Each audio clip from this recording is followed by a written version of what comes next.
are in China. Yes. I've been told we have a fairly big fan base here. Oh, huge.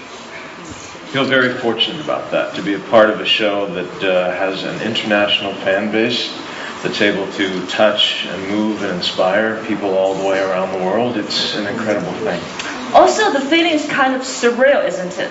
That you have so many fans here in China, which is so far away from the state where you live. It is. One of the things that's struck me is not the differences between my fans all around the world, but the similarities, that everywhere I go, no matter if it's Australia or Europe, Asia, it's like running into family, someone who knows you and knows your face, who's made time for you and your work in their lives. Exactly. Well, I have to say something about your eyes.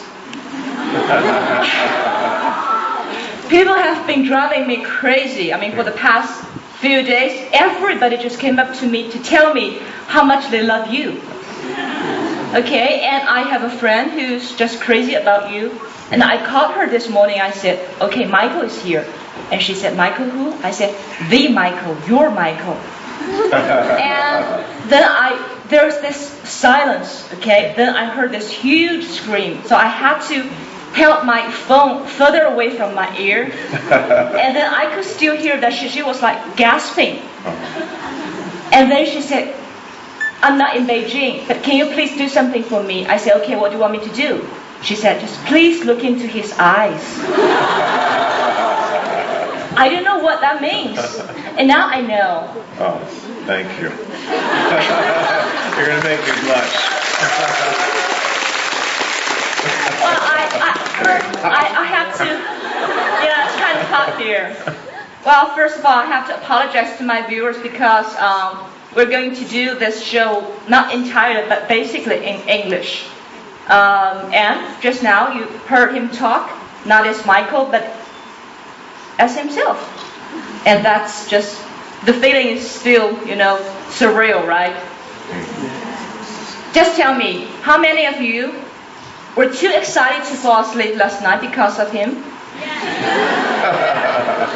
And how many of you who could not decide what to wear this morning because of him? I couldn't decide what to wear either. I don't believe you. Well, I know this is your third trip to China. Yes, that's right. Besides hello, ni hao, have you learned a few Chinese words? I learned, just last night, I learned Wo Ai Chi Caomei.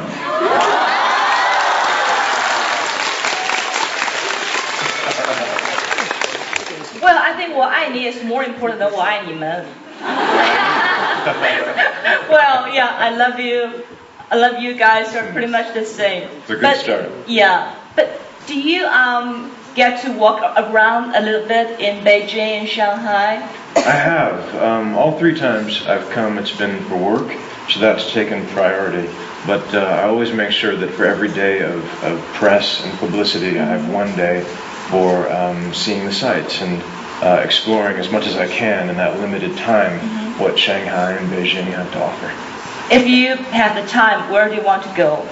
I've been to the Great Wall. Oh, really? And I'd dearly like to go back. There's just something so extraordinary about standing on a monument, something built by man that can also be seen from space. I think that's kind of incredible. Did you get onto the top? I sure did. And it was steep, actually. I was really surprised. And I was huffing and puffing, but these little old women were kind of scooting by me, and I was sort of embarrassed. I felt like I had to work to keep up.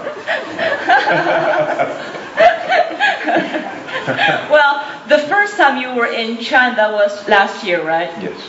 Well, before you came to China for the first time, people must have told you, well, you have lots of fans there in China.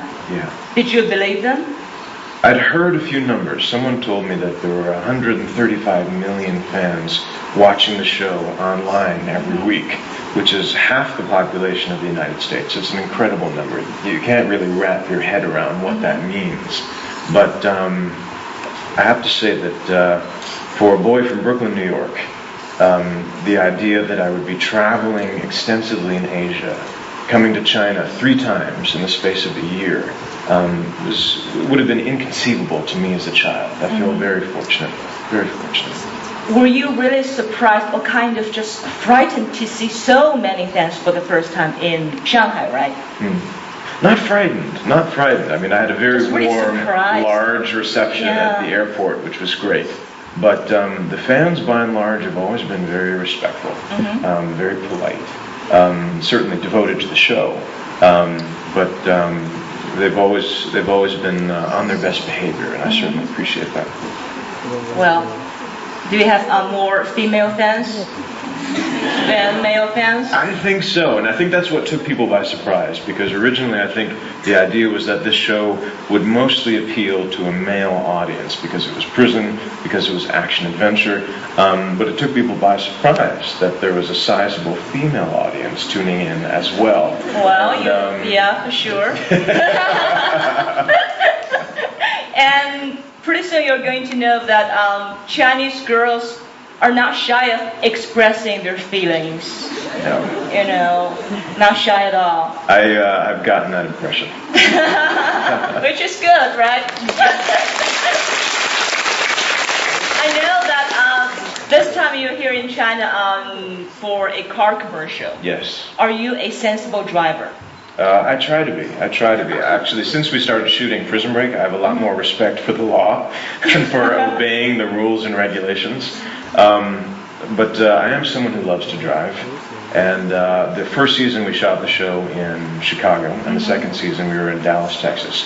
And at the beginning and the end of each season, I would drive from Los Angeles, California, to these different spots. And that road trip, which usually took a week and a half, was a kind of therapy. It was a way of thinking about where I was going, thinking about what I was leaving behind, preparing for the next chapter.